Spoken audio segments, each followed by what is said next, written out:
Sir, first of all, I would like to thank Dr. Tanner for taking the trouble of attending this. We are indeed encouraged by your support to this very positive, very humane initiative regarding our people, our problems, the problems of Pakistan, the problems of the tribal areas of Pakistan, the problems of Pakistan and Afghanistan. And we are here, we have had some very positive, some very friendly, some very supportive discussions yesterday. Of course, I have been inspired to make a comment by what you have said in your opening remarks, and I'll, don't mind, sir, bear with me. I'll just pick up from the fact that you would like to talk to the devil.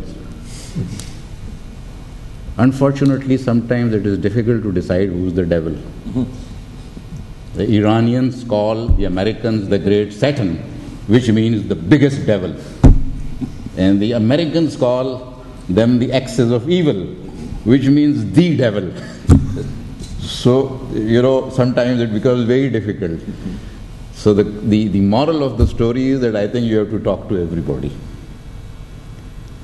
Secondly, sir, things look different from a distance sometimes than they are when you're on the ground. This is what I have learned as a soldier. That's why they say there is no replacement, there is no alternative to going on the ground. From a distance, things look quite different. And also, when you are not directly affected by the events, they look simpler. But when you get involved, sometimes you realize they're not so simple. I'll just pick up one point in that, the border issue that you said. And you said that two countries, if they don't disagree on the border, and you refer to it being an unjust border. Maybe, I don't make it just, maybe it is, I don't know. Thank you, sir, for that adjustment. Sir, we accept that as a border. Pakistan accepts that as a border.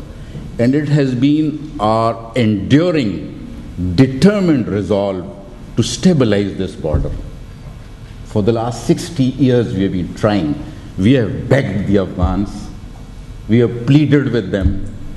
We have used every possible mode or technique under the skies to try and tell them that, look, we are brothers, we are neighbors. Why don't we live together? Why don't we just this is the border. After all, this was the border for 100 years. So what's the problem now? You were quite happy when the Britishers were on this side of the border, but when we, your Muslim brothers, come across, you say we don't accept this as a border. That is the first point. Their claim is the fact that this divides Pashtuns on both sides of the borders. Excellency, I am a Pashtun. I belong to that area. It may be knowledge to some of us in this room that there are more Pashtuns in Pakistan than there are in Afghanistan. And if today we were to decide this border on the basis of the Pashtuns not being divided, I am afraid Afghanistan right up to Kabul will fall into Pakistan. It will not be the other way around. No part of Pakistan will go into Afghanistan. Half of Afghanistan will come to us. Maybe more than half, I think 60%. Because in my view, 60% there are Pashtuns. They will be the losers, we will not be the losers. So, on no basis of, whether it's on the basis of geography, whether it's on the basis of history, whether it's on the basis of adult franchise you want to call it, or whatever basis, they will be the losers. Because even if you go in history, Afghanistan was ruled from Delhi for a very long time, or it was ruled from Isfahan and in Iran, or it was ruled from Bukhara and Samarkand and Tashkent in Central Asia. There was no Afghanistan. So if you were to try and delineate borders on the basis of history, ethnicity, geography, any basis, Afghanistan will be the loser, and they are our brothers. We won't like them to be the losers. And secondly, Excellency, who would like to be a part of Afghanistan? Just tell me today, which human being would like to be taken out of another country and be a part of Afghanistan? I am sure there are 2.5 million Afghans who have come to Pakistan, who are living here, and they don't want to go back to Afghanistan. So how do we expect a Pakistani to become an Afghan? That is the reality of the situation.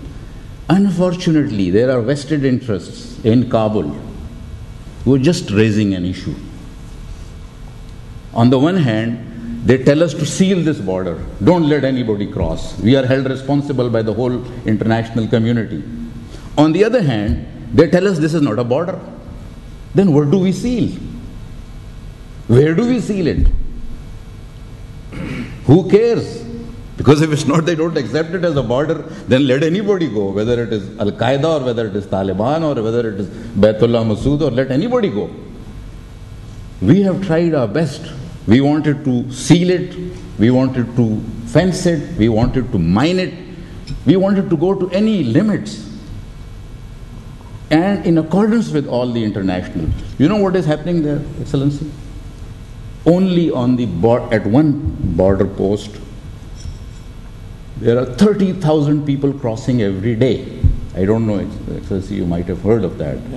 We tried to regulate it.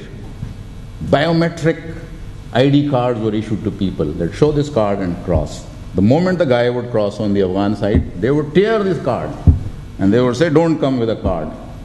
So on the one hand, no identity is acceptable to the Afghans. On the other hand, they told us, why are you letting Al-Qaeda move in? Why are you letting Taliban move in? So how do we are trying to look for a solution. How do we seal that border? How do we stop Al-Qaeda, Taliban moving across if the very Afghan officials are tearing their identity documents? This is our dilemma. Please don't mind if I have been a little emotional, but I think this is an issue which needs to be understood by our friends. Thank you very much. Thank you very much.